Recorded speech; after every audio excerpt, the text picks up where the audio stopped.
Damos muchas gracias a Dios por este nuevo día que el Señor nos regala. Y por su misericordia estamos vivos esta mañana hermosa, esta mañana agradable aquí. Es una bendición que cada uno de ustedes esté aquí en este lugar.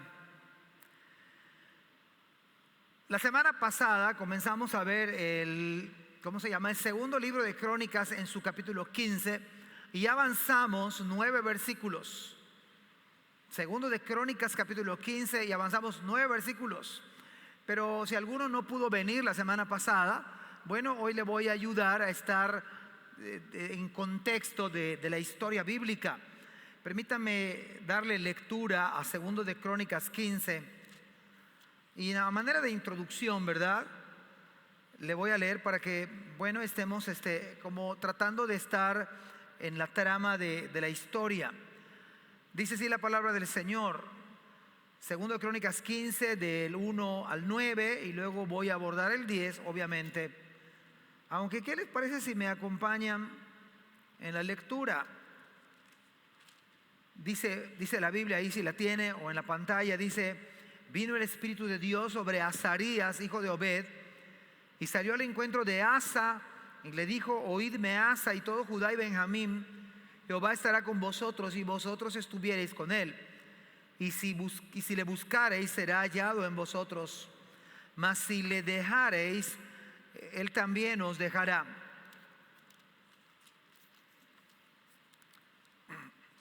Muchos días ha estado Israel sin verdadero Dios y sin sacerdote que enseñara y sin ley. Pero cuando en su tribulación se convirtieron a Jehová Dios de Israel y le buscaron, él fue hallado de ellos. En aquellos tiempos no hubo paz, ni para el que entraba ni para el que salía, sino muchas aflicciones sobre todos los habitantes de las tierras. Y una gente destruía a otra y una ciudad a otra ciudad, porque Dios los turbó con toda clase de calamidades. Pero esforzaos vosotros y no desfallezcan vuestras manos, pues hay recompensa para vuestra obra. Verso número. Cuando oyó Asa las palabras y la profecía del profeta Azarías, hijo de Obed, cobró ánimo y quitó los ídolos abominables de todas las tierras de Judá y de Benjamín y de las ciudades que él había tomado en la parte montañosa de Efraín, y reparó el altar de Jehová que estaba delante del pórtico de Jehová. Después reunió a todo Judá y Benjamín, y con ellos los forasteros de Efraín y de Manasés, y se habían pasado a él, que Jehová su Dios estaba con él, viendo que Jehová estaba su Dios con él. Se reunieron pues en Jerusalén en el mes tercero del año 15 del reinado de Asa, y en aquel mismo día sacrificaron para Jehová del botín que habían traído 700 bueyes y 7,000 ovejas. Entonces prometieron solemnemente que buscarían a Jehová, el Dios de sus padres, de todo su corazón y de toda su alma, y que cualquiera que no buscase a Jehová, el Dios de Israel, muriese, grande o pequeño, hombre o mujer. Y juraron a Jehová con gran voz y júbilo, al son de trompetas y de bocinas. Todos los de Judá se alegraron de este juramento, porque de todo su corazón lo juraban y de toda su voluntad, y lo buscaban, y fue hallado de ellos. Y Jehová les dio paz por todas partes. Y aún a Maaca, madre del rey Asa, él mismo la depuso de su dignidad, porque había hecho una imagen de acera. Y Asa destruyó la imagen y la desmenuzó y la quemó junto al torrente de Cedrón. Con todo esto, los lugares altos no eran quitados de Israel, aunque el corazón de Asa fue perfecto en todos sus días. Y trajo a la casa de Dios lo que su padre había dedicado y lo que él había consagrado, plata, oro y utensilios. Y no hubo más guerra hasta los 35 años del reinado de Asa. Vamos a orar al Señor para que Él nos hable a través de su palabra. Oremos al Señor. Padre, háblanos a través de tu palabra, a través de esta historia bíblica. Señor, muéstranos en el día de hoy, donde han pasado casi 3000 años de esta historia. Señor, permite que a pesar de la distancia de tiempo, nosotros nos des claridad, la más correcta, Señor, para hablar de tu palabra, Señor. Que puedas hablar a nuestras vidas en este siglo XXI, en este año, Señor. Que puedas hablarnos a través de esta historia tan antigua, Señor. Pudieras abrir nuestra mente, abrir a nuestro corazón, a hablarle y abrirlo, Señor.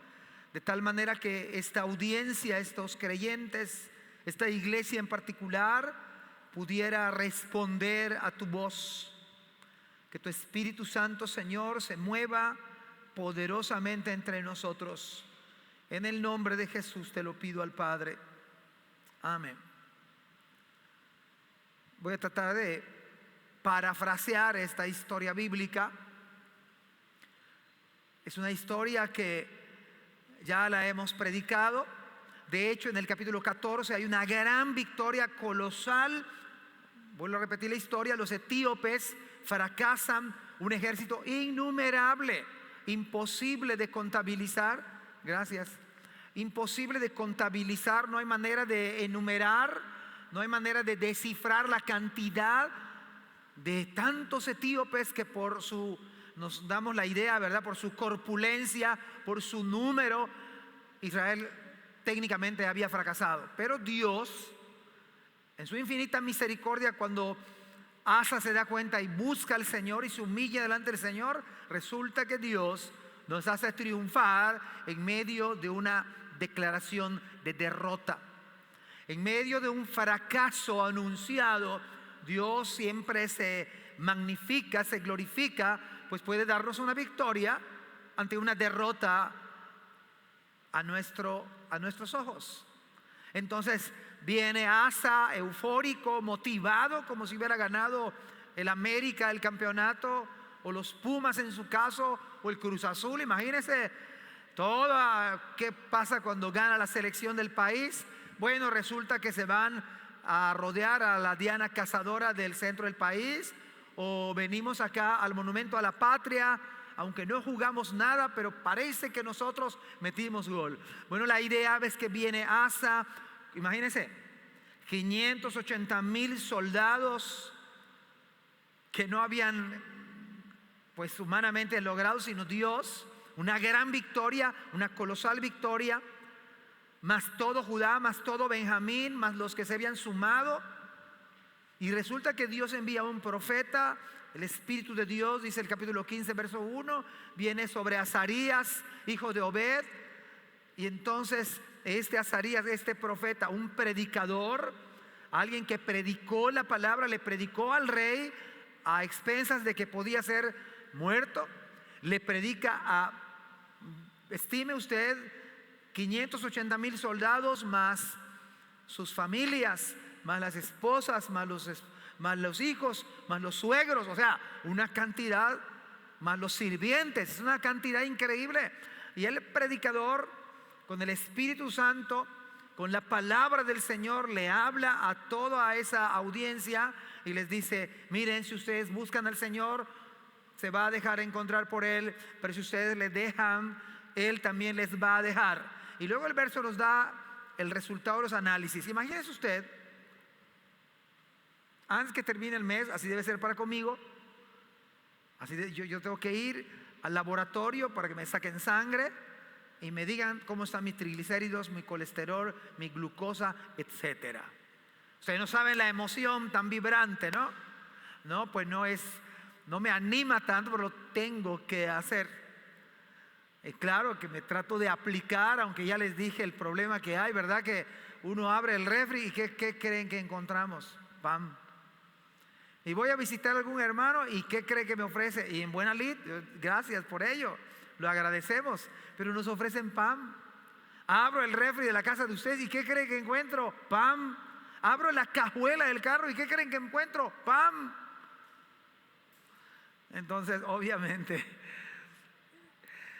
el punto, hermanos, imagínense que usted va juntamente conmigo al fin de mes, todos los que estamos aquí, y me acompaña y va a hacer exactamente lo mismo. Y yo le pediría al Señor, Señor, que el 99.9 de la iglesia esté en 80 su glucosa, que sus triglicéridos estén en el promedio, no me acuerdo si son 50, o su colesterol que esté debajo de los parámetros establecidos. Pero lo trágico, la realidad es que quizás alguno de nosotros no pudiera salir bien de esa prueba, bien librado. Pero es buenísimo porque entonces nos darían medicamento, o si lo estamos tomando, o tendríamos que hacer cambios en nuestra dieta otra vez. Y ese pan malvado, decir, quítate pan malvado.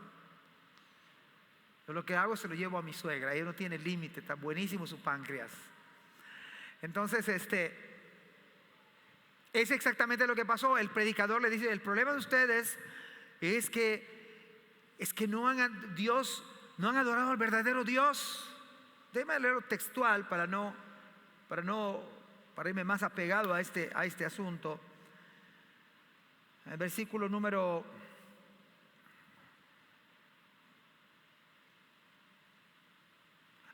3. Muchos días ha estado Israel, ahí está el resultado. Muchos días, no pocos, ha estado Israel sin verdadero Dios. ¿No es que no adoraban a Dios? Gracias. No es que no adoraban a Dios, pero adoraban a un Dios falso. Sin sacerdote que enseñara. Tenían sacerdotes sí, pero no enseñaban la palabra. Y por ende, sin ley.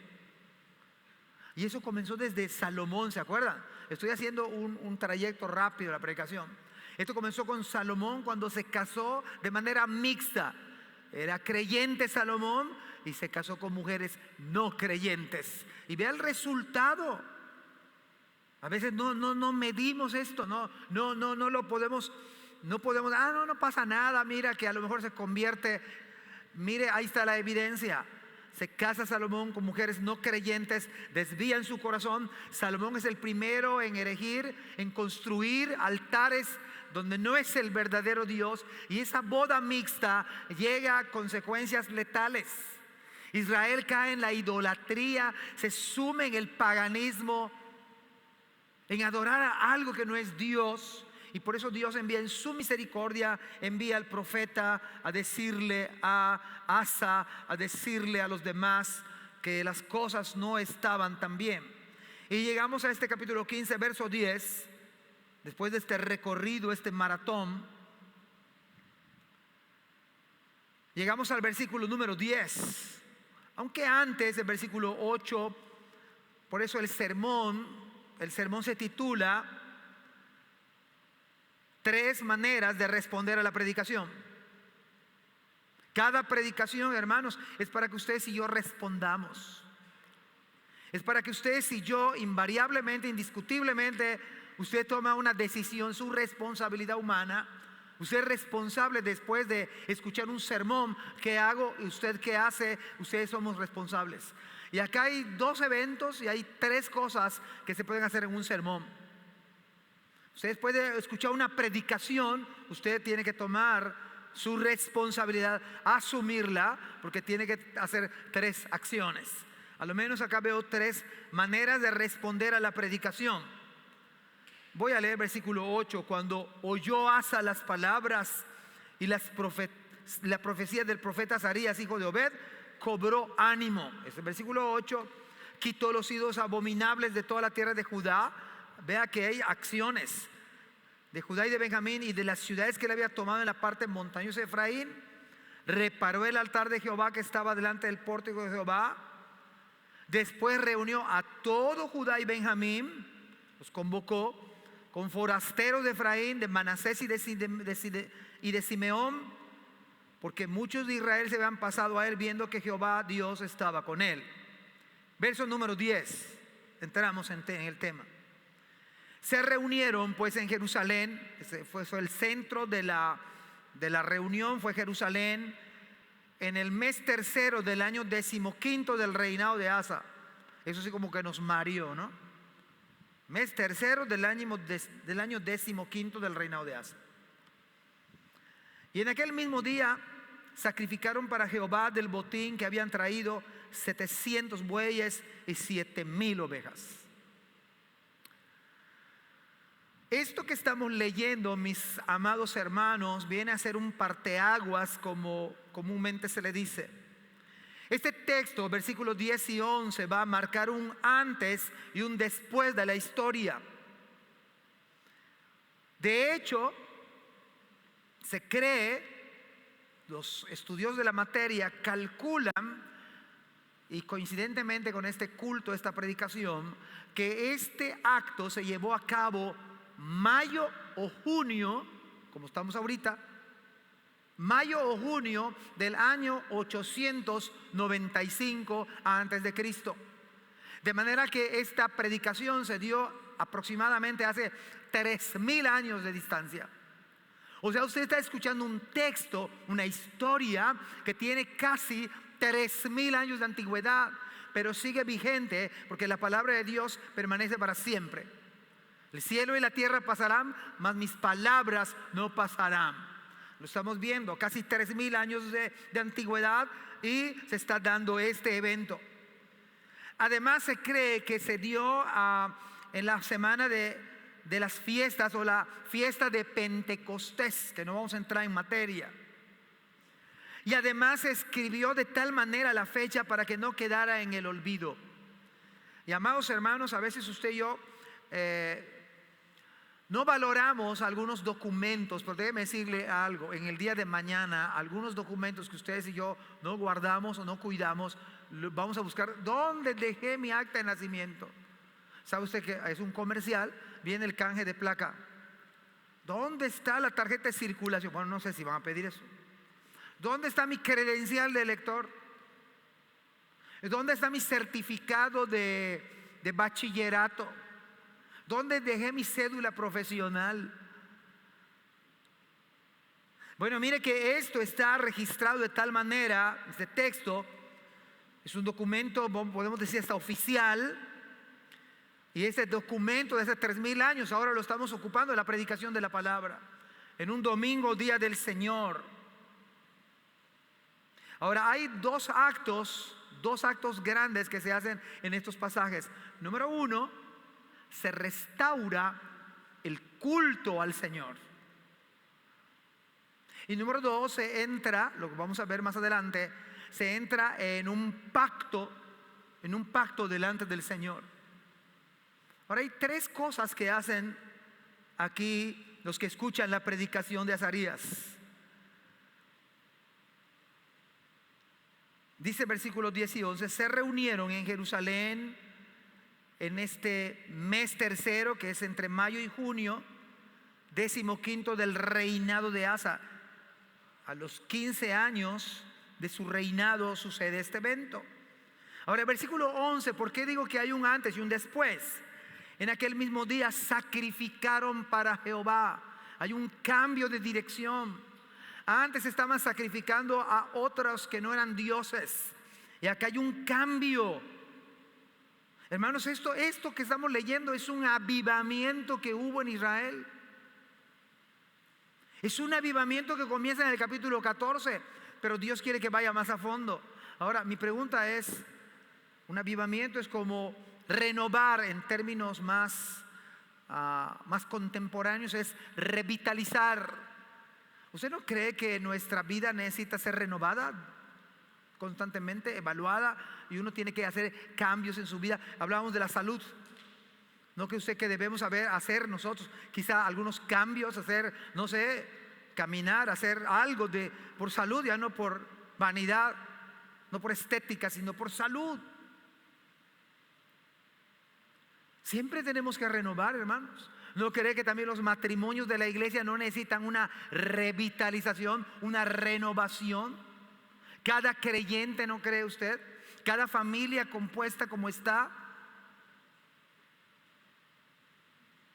cada joven, la iglesia no necesita ser renovada, avivada, más avivada, revitalizada. Hermanos, lo que estamos viendo es un parteaguas. estamos viendo que aquí en este día sacrifican para Dios, para el verdadero Dios. Y sacrifican 700 bueyes, una cantidad increíble, y 7,000 ovejas.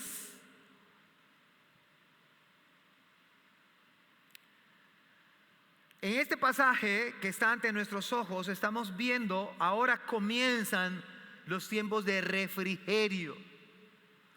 Y esta palabra que se usa, pues nos da la idea, ¿no? Que después de una actividad, vamos al refrigerio. Nos da la idea de disfrute, de deleite. Y hermanos, solamente este deleite se da de esta manera bíblica. Cuando ustedes y yo, bíblicamente hablando, número uno, centra tu vida en el Evangelio. Centra tu vida en el Evangelio cuando centramos nuestra vida en Cristo. Cuando Cristo es el centro de tu vida y la mía, empieza a renovar, a cambiar tu mentalidad, mi mentalidad, los hábitos de ustedes y los míos. Todo cambia porque el centro es el Evangelio, es Cristo Jesús, es la cruz, miramos la cruz de Cristo. No se trata de ustedes o de mí, hermanos, se trata del nombre, de la fama de Cristo, del buen nombre de Cristo. Centra tu vida en Cristo y empiezas a avivarte. Uno puede decir, es que a la iglesia le falta avivamiento, comenzando con ustedes y conmigo. Centra tu vida en el Evangelio.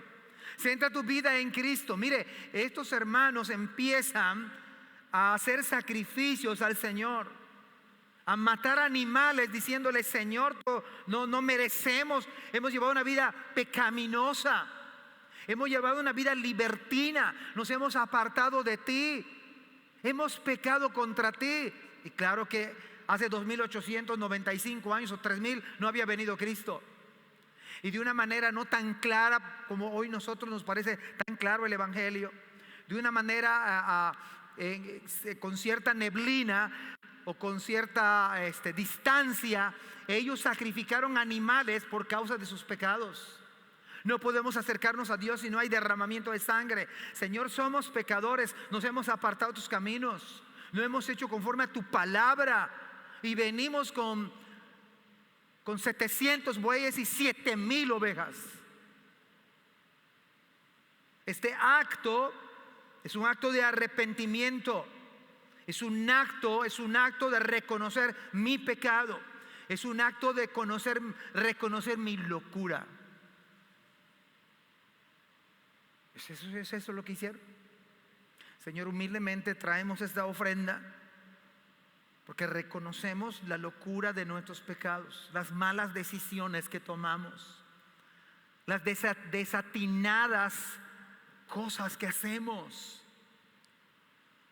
Hechos 3:19 dice: así que arrepentíos y convertíos para que sean borrados vuestros pecados, para que vengan de la presencia del Señor tiempos de refrigerio.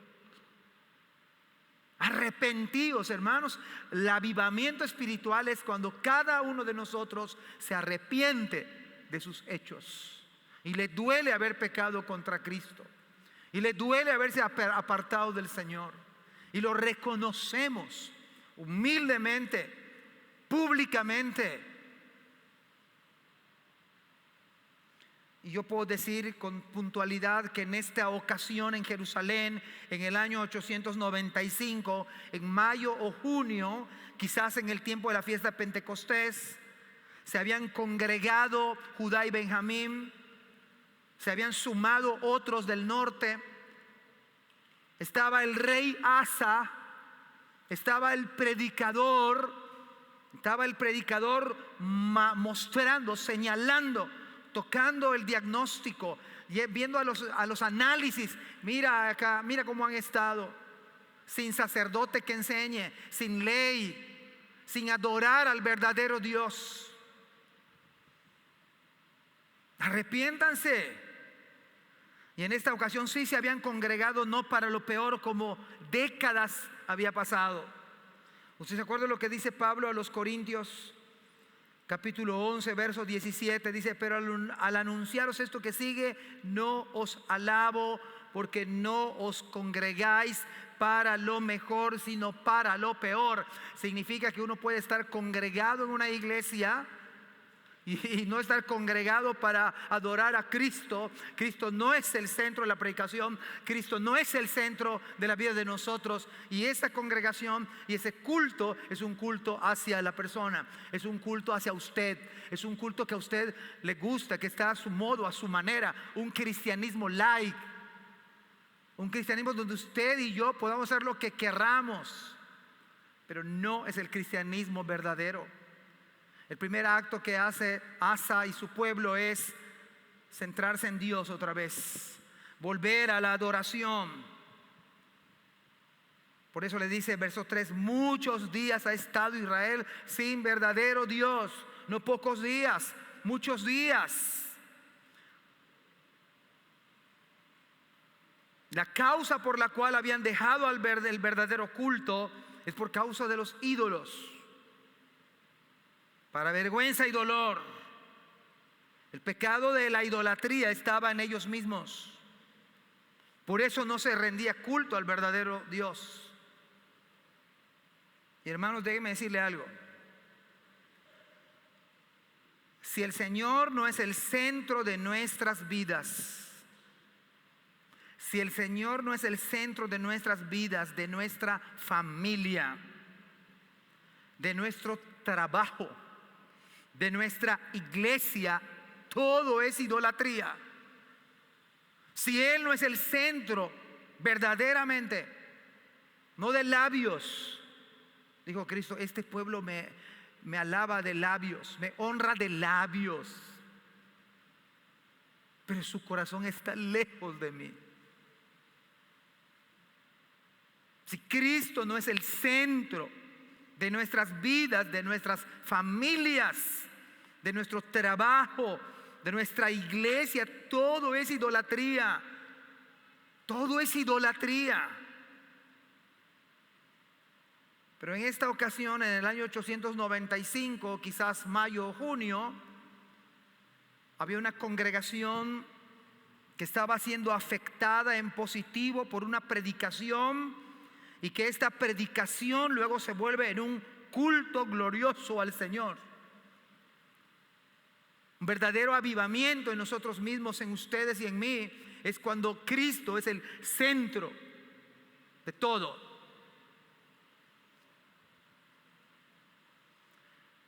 ¿Usted se acuerda lo que pasó en la iglesia de Tesalónica en el capítulo 1, verso número 9? Hermanos, esto es conversión. Dice: porque ellos mismos cuentan de nosotros la manera en que nos recibisteis, y cómo os convertisteis de los ídolos a Dios. No termina ya. Para servir al Dios vivo y verdadero. Conversión, dejar los ídolos. La predicación fiel de la palabra puede transformar una vida alejada del Señor. La predicación fiel de la palabra puede transformar un matrimonio alejado del Señor. La predicación fiel de la palabra puede hacer que uno cambie, transformar a solteros, a viudos, a divorciados. La predicación fiel de la palabra puede transformar hijos rebeldes y contumaces. La predicación fiel de la palabra, y yo me aferro a ello, puede cambiar a una iglesia débil, puede cambiar a una iglesia moribunda o de plano declarada técnicamente muerta. La predicación fiel de la palabra, cuando responde la congregación y se vuelca a Dios. Cambio es 180 grados. De idólatras, ahora 700 bueyes. 7,000 ovejas. De manera que el glorioso evangelio de Cristo es lo único que puede cambiar nuestro ser. Hay un canto antiguo que dice: solo el poder de Dios puede cambiar mi ser. ¿Cuántos creen que eso es cierto? ¿Cuántos creen que la predicación fiel de la palabra puede cambiar nuestra propia vida? nuestra propia familia, nuestros propios hijos. En la predicación fiel de la palabra, con la llenura del Espíritu de Dios, con una congregación que dice: habla que tu siervo oye, háblame Señor, habladme más de Cristo. Dios puede cambiarnos.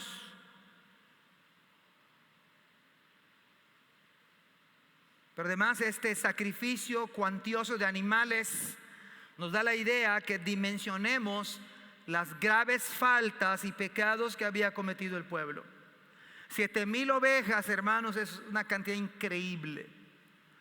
700 bueyes es una cantidad increíble, como para mostrar la gravedad, la grieta en el pueblo de Dios, gravísima, lo profundo del pecado, lo severo de nuestra maldad, que amerita un sacrificio que solamente lo que no pudieron hacer animales, ovejas, bueyes, palomas, lo que nuestro Cordero de Dios, el Cordero que fue inmolado, pudo hacer en la cruz.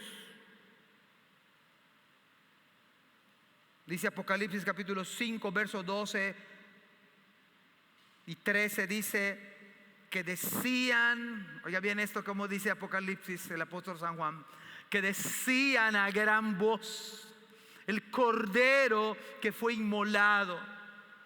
Esa sombra de 7,000 ovejas, 700 bueyes, está apuntando al Cordero de Dios. Y solamente una vida como una iglesia puede responder a una predicación es cuando sus ojos y los míos se enamoran y se embelezan de Cristo. Cuando lo vemos a Él amando a su pueblo contumaz y rebelde, a su pueblo duros de cerviz, duros de corazón, y ponemos nuestros ojos otra vez en Él. Eso que hicieron los hermanos estaban justamente proyectando a lo que escribe Juan: el Cordero que fue inmolado es digno de tomar el poder. ¿Cuántos creen eso? ¿Cuántos ven eso esta mañana? Inmolado por culpa mía y de ustedes. Es digno de tomar la riqueza, ¿sí o no? Él es el centro. Usted y yo nos creemos muy poderosos. Es al revés. El más saludable de este planeta, el más saludable de aquí, es débil. El más rico de esta iglesia, económicamente hablando, el que gane más, es pobre delante del Señor. Por eso Juan dice: el Cordero que fue inmolado, ese Jesús que fue sacrificado, es digno de tomar el poder, las riquezas. Él es el centro de nuestra riqueza. Él es único que merece todo, la sabiduría. ¿Alguien aquí se considera altamente sabio?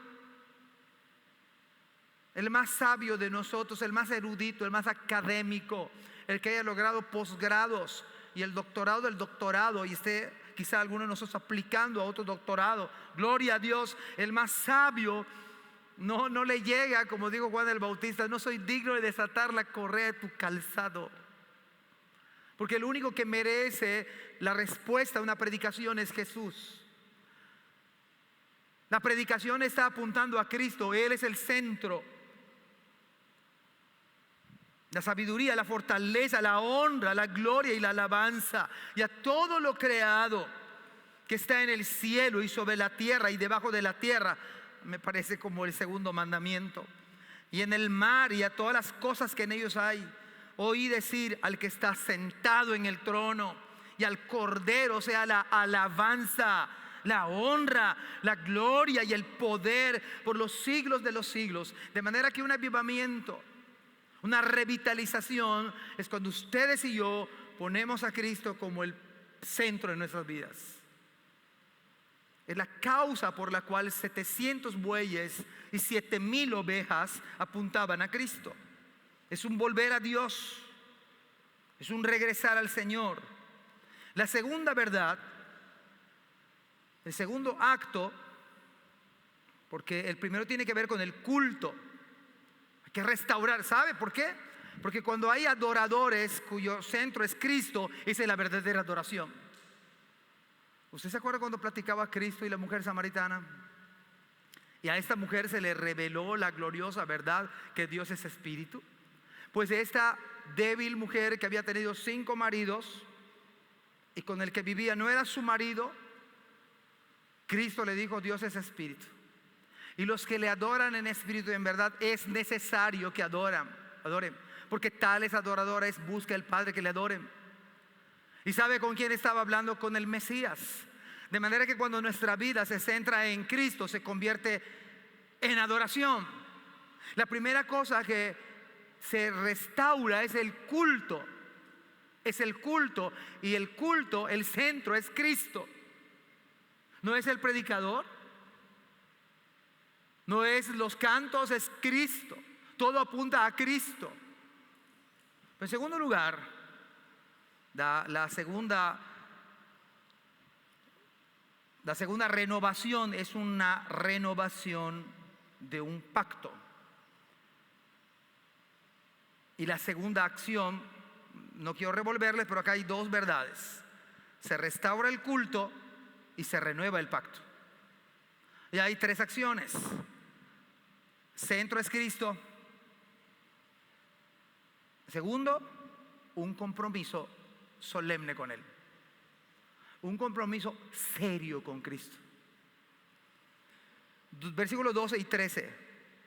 Entonces prometieron solemnemente que buscarían a Jehová, el Dios de sus padres, de todo tu corazón, de todo su corazón y de toda su alma, y que cualquiera que no buscase a Jehová, el Dios de Israel, muriese, grande o pequeño, hombre o mujer. Aunque déjeme darle esta explicación. Nadie puede buscar a Cristo, al Señor, si no nace primero en Cristo. ¿Usted se acuerda del diálogo de Cristo con Nicodemo? El que no naciere de nuevo no puede ver el reino de Dios. Lo primero que le dice. Pero lo segundo que le repite otra vez: el que no naciere de nuevo no puede entrar al reino de los cielos. Es necesario nacer de nuevo para buscar al Señor. Es necesario convertirse, arrepentirse de todo su corazón, poner su fe en el Señor para entrar al reino de los cielos. O porque ya uno ya se arrepintió, puso su fe, es porque Dios ha obrado. De manera que Dios ha obrado en esta predicación, porque hay una respuesta. Hay una respuesta de la audiencia. Ellos prometen, y es la parte de la responsabilidad humana. Es parte de la responsabilidad humana de ustedes y me responder a una predicación. Y déjeme decirle que sí es importante hacer compromisos de esta naturaleza, de esta índole, y tratándose de la obra del Señor. Dicho de otra manera, ellos entraron en un solemne compromiso con Dios. Tal fue su compromiso, hermanos, que ese culto verdaderamente fue un culto de adoración. Pero los hermanos se comprometieron. No solamente sacrificaron, acá viene un segundo paso: ellos se comprometen. Ellos responden a la predicación. Y ese es el avivamiento. Responder al mensaje del Señor. Comprometerme de una manera solemne. Me parece que los evangelios distan mucho de nuestra práctica evangelística. Nosotros queremos, como cristianos, instantáneos, ¿no? Me acuerdo que en la época de que éramos pequeños, en la casa de ustedes, de mi madre, pues tomábamos mucho Kool-Aid. ¿De qué queremos? Uva, de naranja, es un sobrecito.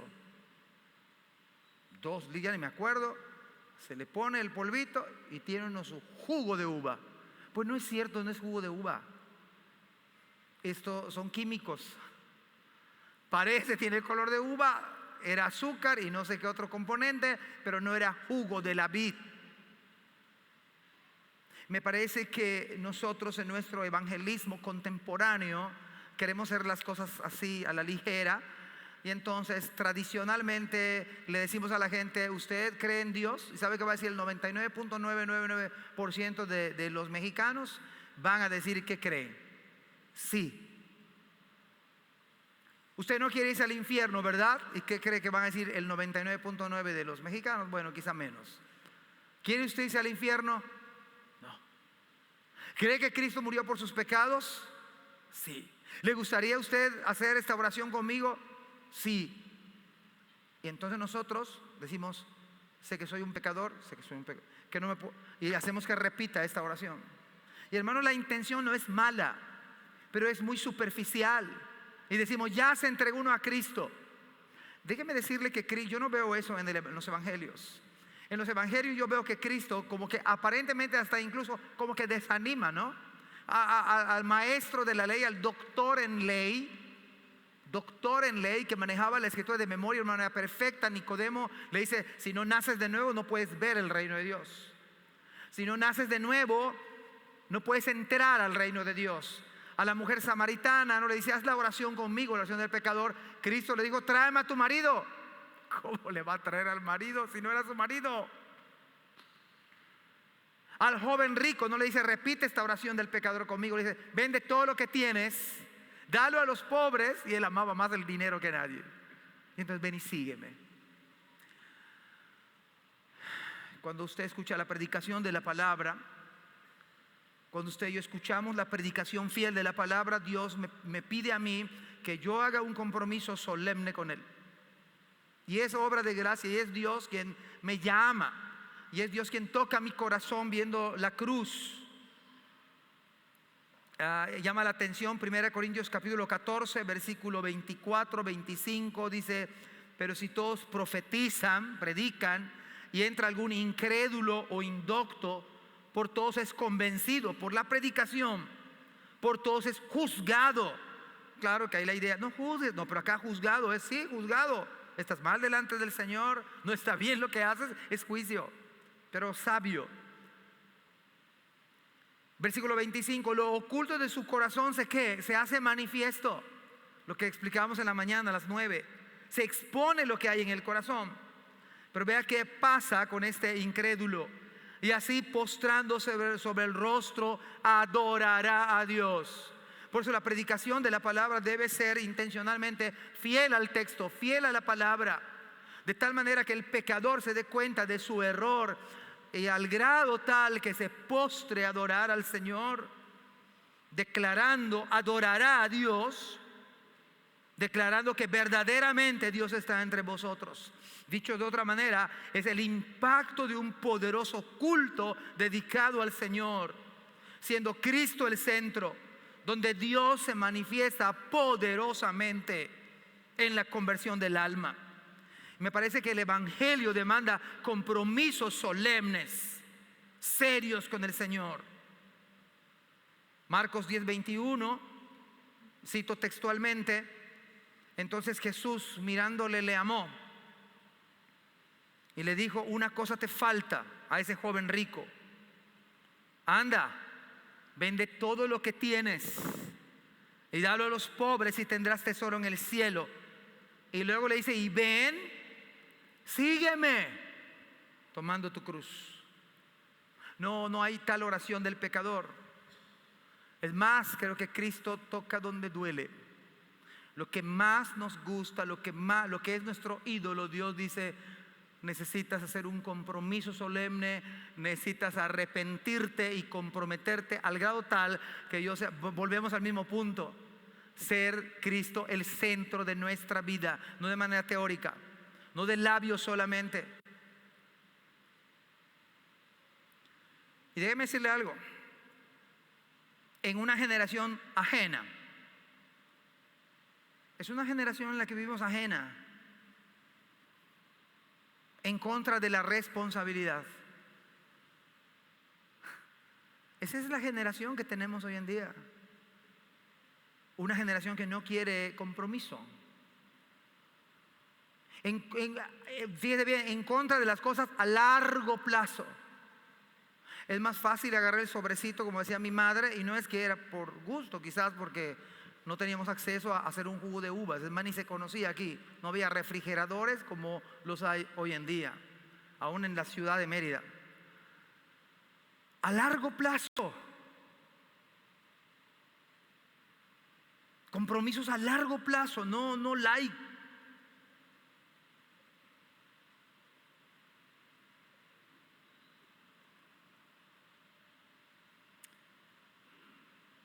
Y además es una búsqueda del Señor con todo nuestro ser, sin jugar, esa es la idea del texto, sin reservas. El hecho de que Cristo le dijo al joven, vende todo lo que tienes, porque este joven amaba más, aunque fuera mucho, hermanos, perdió todo, ¿no? Amaba más las riquezas que al Señor. Buscar al Señor, entrar en un compromiso serio con Él es sin reservas. El texto señala de todo corazón, de toda tu alma, queriendo decir el texto, todo tu ser. Es lo que Cristo dijo: si alguno quiere ser mi discípulo, voy a citar textualmente, Mateo capítulo 16. En una generación que no nos gusta padecer, que no nos gusta el compromiso, ¿verdad? Por eso es que esta cultura no ve mal vivir en unión libre. Total, si no funciona, ahí le dejamos. Es antibíblico eso, es pecado.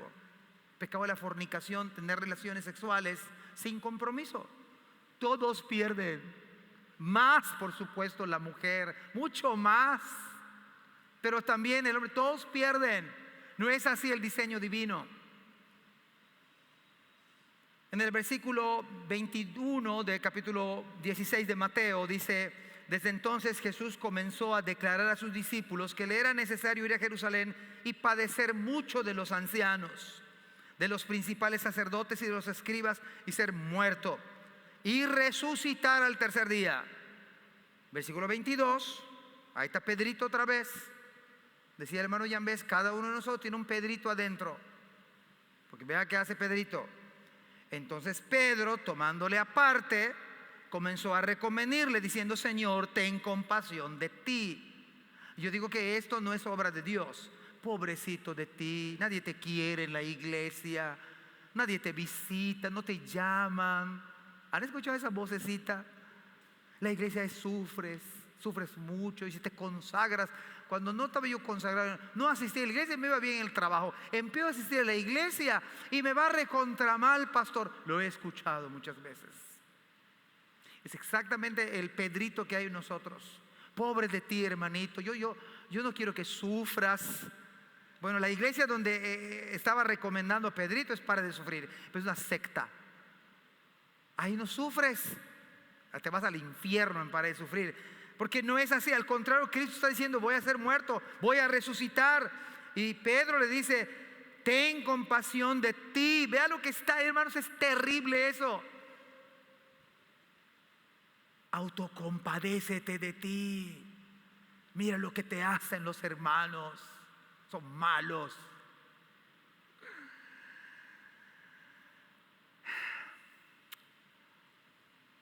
Y además le añade: en ninguna manera esto te acontezca. Pero esto es diabólico, hermanos. ¿Qué le está diciendo a Cristo? No mueras. Pero implica no morir es no salvar a nadie, ni a Pedro mismo. Mira la respuesta del Señor. Pero él, volviéndose, dijo a Pedro: quítate delante de mí, Satanás. ¿Es un creyente? Sí. ¿Un creyente que se dejó llevar la carne? Sí. ¿Es un creyente que veía las cosas mundanamente? Sí. ¿Es un creyente incluso que fue presa del enemigo y lo utilizó para tratar de que caiga Cristo? Y le dijo el Señor: me eres tropiezo porque, vea esto, porque no pones la mira en las cosas de Dios, sino en las de los hombres. Entonces Jesús le dijo a sus discípulos, y ahí viene el reto: compromiso, hermanos, compromiso a largo plazo.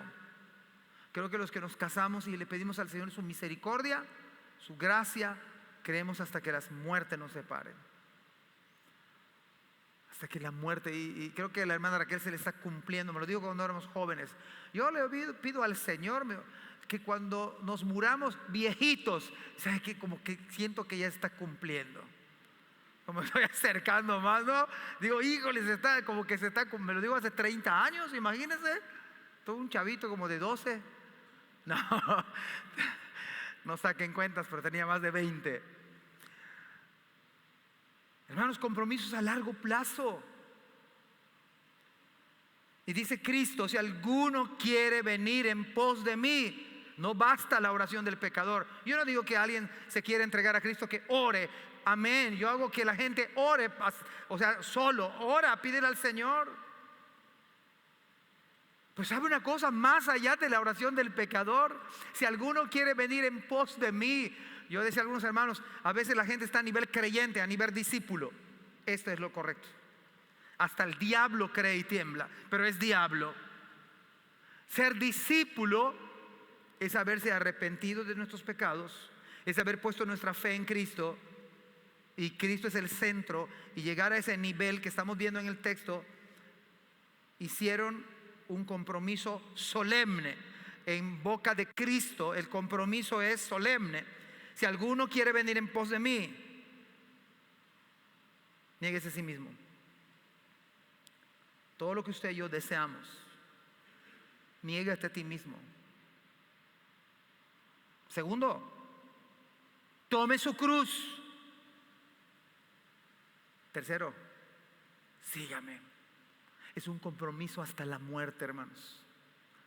Es un compromiso solemne que entró la audiencia. Está el predicador hablando, y hermanos, el avivamiento es cuando la gente responde a la predicación viendo a Cristo y haciendo un solemne compromiso, un solemne pacto.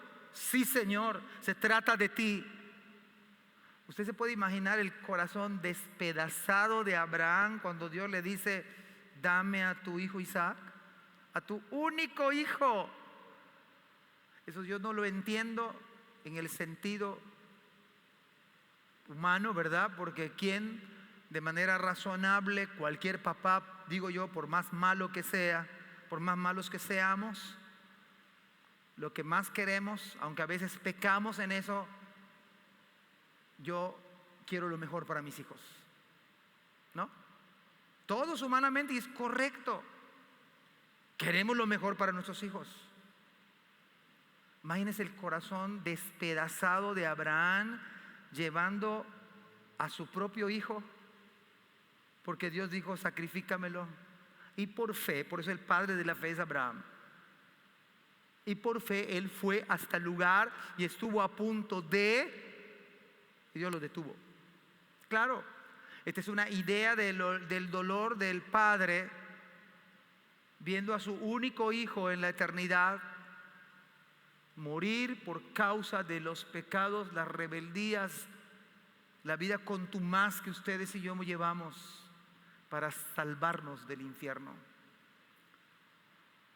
¿Usted cree que es nada más así light y que esto requiere de ustedes una respuesta solemne de compromiso?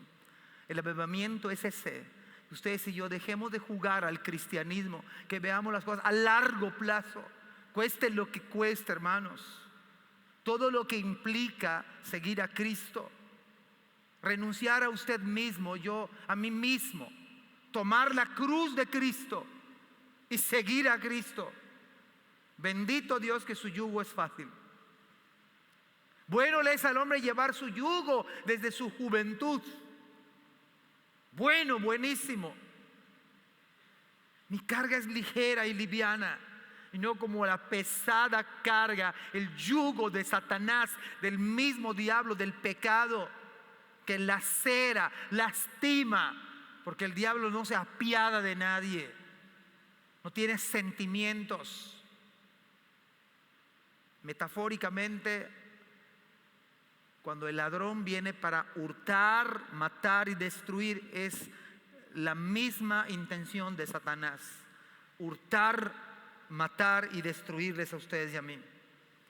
Pero somos salvos por la gracia del Señor. La última verdad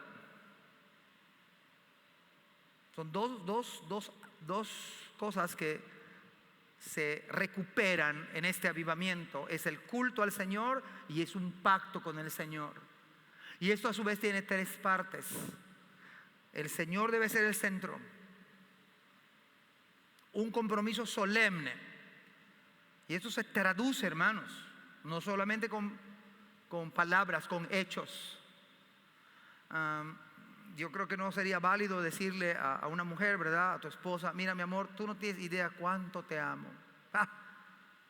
Te amo inmensamente, solo que te digo que me voy con otra mujer.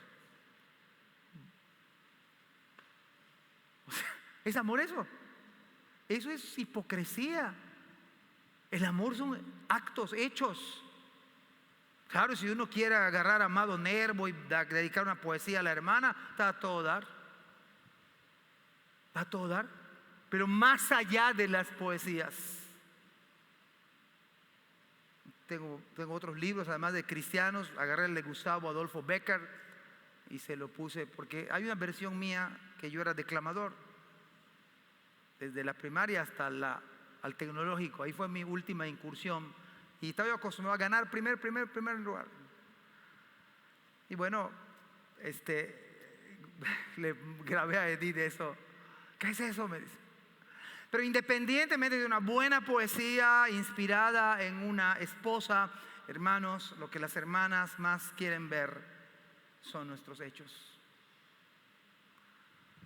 De manera que el texto, dice la Biblia, acá hay una reacción ante ese compromiso firme. Dice que juraron a Jehová. Déjeme decirle algo, hermanos. Uno piensa, ¿no? Ay, es que comprometerme con el Señor es mucha responsabilidad. Sí lo es. Comprometerme con el Señor significa que me voy a consagrar a Él. Sí, nos vamos a consagrar a Dios. Comprometerme con el Señor, dejar mis pecados. Sí, también. Pero ¿sabe una cosa, mis amados hermanos? Es que esto, lejos de ser algo terrible, es algo maravilloso. No tiene par, no se compara con nada. La Biblia dice que juraron a Jehová con gran voz. Lo hicieron públicamente. Y aparece una palabra interesante y júbilo, o sea, alegría, gozo. Y además había música. Juraron, es decir, sí, lo vamos a hacer, lo juramos. Y son los juramentos válidos que aparecen en la Biblia, los que se hacen delante de Dios, como el matrimonio. Ese es un compromiso delante del Señor, además del registro civil. Y acá dice que hasta con música, son de trompetas y de bocinas. Vea el versículo 15, hermanos. Todos, porque esto es lo que hace el Evangelio, todos los de Judá se alegraron. Lejos de ser algo oprobioso, algo pesado. Ay, estoy sirviendo al Señor, ¿cómo sufro? Claro que no. El Evangelio es tan poderoso que trae una alegría indescriptible, como lo vemos en el capítulo 16 del libro de Hechos. Dice que estaban presos Pablo, y dice la Biblia que cantaban himnos al Señor y los presos los oían. Pablo y Silas. Hermanos, aún en medio de la adversidad de la cárcel, uno por el Evangelio puede estar tan alegre. Yo creo en la teología de la alegría. Más que nada es que Cristo da una alegría indescriptible. Indescriptible. Dice, juraron a Jehová con gran voz y júbilo, con música. Todos los de Judá se alegraron. No hay tristeza, tan alegres. Hay un avivamiento en cada familia, en cada joven, en toda la congregación. Es la respuesta a un mensaje de una predicación. Se alegraron de ese juramento porque de todo su corazón lo juraban, no de boca solamente, y de toda su voluntad lo buscaban. Y esta palabra está buenísima. Y fue hallado de ellos. Y dice el texto, y Jehová les dio paz por todas partes. Mire el resultado. Este es el avivamiento. Este es cuando viene la iglesia y se arrepiente, pone a Cristo como el centro, se compromete solemnemente y lo jura. Es un compromiso. Es la misma idea de Cristo. Si alguno quiere venir en pos de mí, niéguese a sí mismo, tome su cruz cada día y entonces ven y sígame. Ahora se lo voy a sustentar. 1 Juan capítulo 5, verso 3. Estoy entrando a la recta final. Pues ese es el amor a Dios, que guardemos sus mandamientos, y sus mandamientos no son gravosos. ¿Usted se acuerda del quinto mandamiento? Honra a tu padre y a tu madre. ¿Para qué? Para que te vaya bien. Resulta que nos va a ir bien si honramos a nuestros padres. Este es el primer mandamiento con promesa. Y todos los demás nos va a ir bien, aunque todo la periferia no sea tan buena. ¿Usted se acuerda cuando David pecó adulterando y matando a un siervo fiel? Bueno, a David, cuando él se arrepintió, porque esta es la bendición del arrepentimiento, esta es la bendición de volver al Señor, le dijo a Dios, Salmo 51:12, vuélveme el gozo de tu salvación. El evangelio da gozo. Lo que no ofrece de manera permanente el alcohol, lo que no ofrece de manera permanente el crack, lo que no ofrece de manera permanente la inmoralidad sexual, la pornografía, el adulterio, el robo, deleites temporales. Se disfruta sí, pero es temporal y es engañoso. Es como una mordida de una serpiente. Y mire, Lucas capítulo 15, versículo 4, es la misma idea. Venimos al Señor y lejos de ser una carga es un deleite. Dice versículo 4 del capítulo 15, ¿qué hombre de ustedes teniendo 100 ovejas, si pierde una de ellas, no deja las 99 en el desierto y va tras la que se perdió hasta encontrarla? Y cuando la encuentra la pone sobre sus hombros, ¿cómo? Gozoso. Hay gozo cuando se encuentra una oveja descarriada y se goza Dios mismo.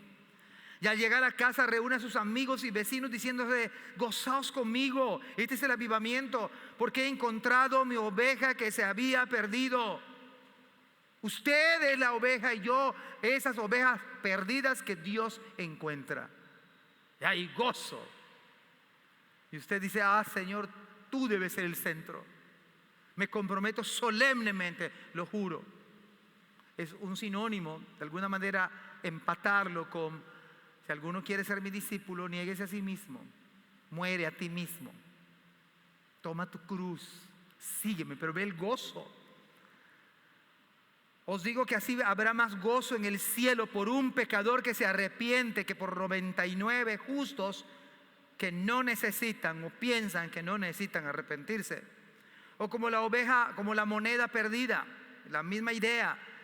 Y cuando, versículo 9 y 10 del capítulo 15 de Lucas, y cuando la encuentra reúne a sus amigos y vecinas, amigas y vecinas diciendo, gozaos conmigo, otra vez la palabra gozaos conmigo, porque he encontrado la dracma que había perdido.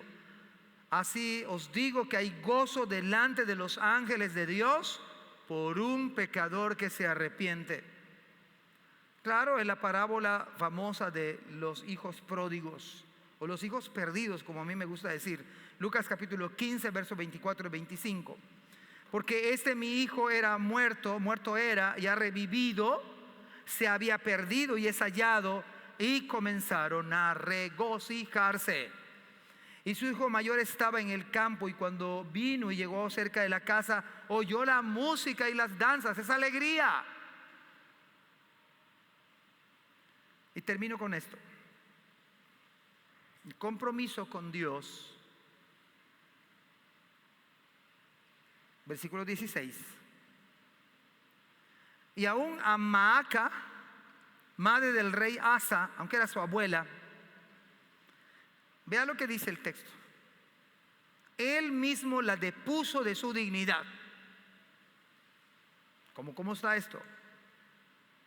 Aunque el texto dice que era su madre, una manera antigua de expresar abuela, pero dice que el rey, después de esta respuesta de compromiso, puso a su abuela, la depuso, no la puso, la depuso de su dignidad. ¿Por qué depuso a su abuela de su dignidad? Porque la abuelita había hecho una imagen de acera y la depuso de su dignidad porque, a pesar de ser su abuela, que había hecho una imagen de acera, que Dios lo prohibió desde Éxodo 20, destruyó la imagen, la desmenuzó, la hizo añicos, y además la quemó. Creo que este fue uno de los principales retos de Asa, porque implicaba a su propia abuela. El comentarista de L. Moody, o en su comentario de Moody, dice que se tiene que reconocer a Asa, oiga bien esto, estamos terminando, por haber puesto la fe por encima de la familia. No quiere decir que no amemos a nuestra familia, pero la fe en Dios, porque es primero Dios, familia, trabajo e iglesia. Dios debe ser el centro. De manera que uno de los grandes retos de Asa, imagínense, era conocida como reina madre, porque tenía una autoridad, pero que le rendía culto a dioses no verdaderos. Y aunque fue su abuela, pues, amada abuela, porque te amo, tengo que quemar tu imagen que has edificado, tengo que hacerla pedazos, voy a quemarla. Es quitar ídolos, es quitar la influencia de su propia abuela, y debió ser duro para el rey, ya que su abuela promovía la idolatría. Es decir, el versículo 17, con todo esto los lugares altos no eran quitados de Israel, del norte, aunque el corazón de Asa fue perfecto en todos sus días. Y amados hermanos, esta mañana también el Señor le llama a usted y a mí a responder a esta predicación. Dos cosas se recuperaron en ese capítulo 15: el culto, y entraron en pacto con Dios. Pero a través de tres acciones: pusieron a Dios como el centro, hicieron un pacto solemne y lo juraron. ¿Qué vamos a hacer nosotros esta mañana? ¿Queremos un avivamiento en nuestra familia? Que nuestros hijos, que mi esposa se apasione por Cristo. ¿O queremos que mi esposo, a las hermanas, se apasione por el Señor? O los hijos, porque yo quisiera que mis padres se apasionen por el Señor. Debe comenzar usted y yo esta mañana. El avivamiento comienza con cada uno de nosotros. Ponga a Dios como el centro real de su vida. Pongamos. Entre en un compromiso solemne con Dios. Y número 3, llévelo a los hechos. ¿Cuántos en esta mañana humilde, valientemente dijeran: pastor, delante del Señor, yo quisiera que mi vida tuviese más avivamiento, más consagrado, porque el resultado es maravilloso? El gozo que da el Evangelio, vivir el Evangelio, y hermanos, todo a largo plazo, menos las deudas, pero todo a largo plazo, no chiquitito. ¿Qué le parece? Oramos ahí donde está usted, y si alguien desea delante del Señor comprometerse y decir: Señor, ayúdame, dame tu gracia para que esto empiece a suceder conmigo hoy, conmigo, personalmente, conmigo, no con mi esposa, no esperando que mi esposa haga un compromiso, yo Señor, y viceversa, o los hijos, o la iglesia. Vamos a orar, y si alguien quiere comprometerse con el Señor solemnemente, decir: Señor, como lo hicieron, juraron ellos, pusieron a Dios como centro otra vez. Ese fue el avivamiento, y la congregación entonces experimentó algo que durante décadas no había experimentado. Padre, gracias te damos esta mañana por tu palabra. Yo te pido que la iglesia, que las familias, que los hermanos podamos responder a tu palabra, responderte a ti, Señor, y responder por medio de la iglesia, por medio de la familia, en el trabajo, en la escuela, Señor. Te pido que avives nuestros corazones con tu palabra, oh Dios. Si has de haber hablado a algunos de nosotros, Señor, y quisieran los hermanos manifestarlo de alguna manera pública, Señor, este es el precioso momento para hacerlo. Si alguien quiere puede ponerse de pie en esta oración sencilla que hacemos, pero real, genuina, y queremos exponernos ante ti, Señor, y ante toda la iglesia, en el nombre de Jesús. Amén. ¿Hay alguien que quiera comprometerse con eso? Nada más le pido que se ponga en pie. Yo primero que nadie estoy en pie, de hecho, ¿no? Póngase en pie usted, pastor, primero, yo estoy en pie. Pero habrá alguien más que quisiera decir: Señor, ayúdanos, avívame a mí. Háblame, restáurame, Señor. Yo quiero ser serio en mi discipulado, en mi cristianismo. Eso es para cada uno de nosotros, hermanos. Que el Señor nos bendiga y tenga misericordia. Pueden sentarse, hermanos.